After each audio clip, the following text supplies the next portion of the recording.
emes-ku. Söymesen etsan uçun. Söygü degen mecbur emes-ku. Sen tenha bolsan hoşa. Muhabbet maqsad emes-ku.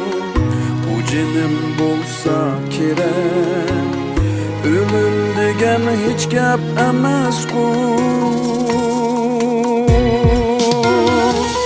Her qitim yumsam gözümni, miskin chiroy qinar yurakni. Söymem degen saxta sözü, töker mening yeshimni.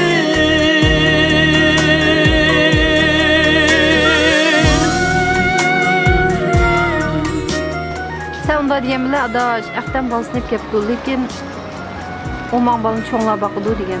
Ben balını çoğunlar bekvatıdı degen, bakıdı degen. Siz işlerini taza düşürmeksiz. Siz onda degeniniz bile aktan. Ben atanamga aslan çoğunlar bakıdı ki dep maqulluğun aran keltirdim. Biroq siz dastlab dil balını hep kelsangiz, men şu ikimizning ishining tez chiqishidan ansirayib kelman. Siz meni tushunib qo'ying. Sizni o'liklarni oldi qiziqim yo'q. Ammo shunda olay. Balam apsdan kichik qoldi. Balamning ko'nglisini. Balam qarsam yuragim og'riydi. U mening barlig'im, bar dunyolik bir tajribalar. Meni qabul qilgan qiz balamni qabul qilish kerak.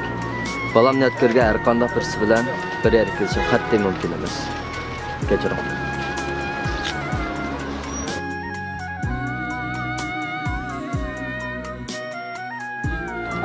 Şunday da kutlamışız.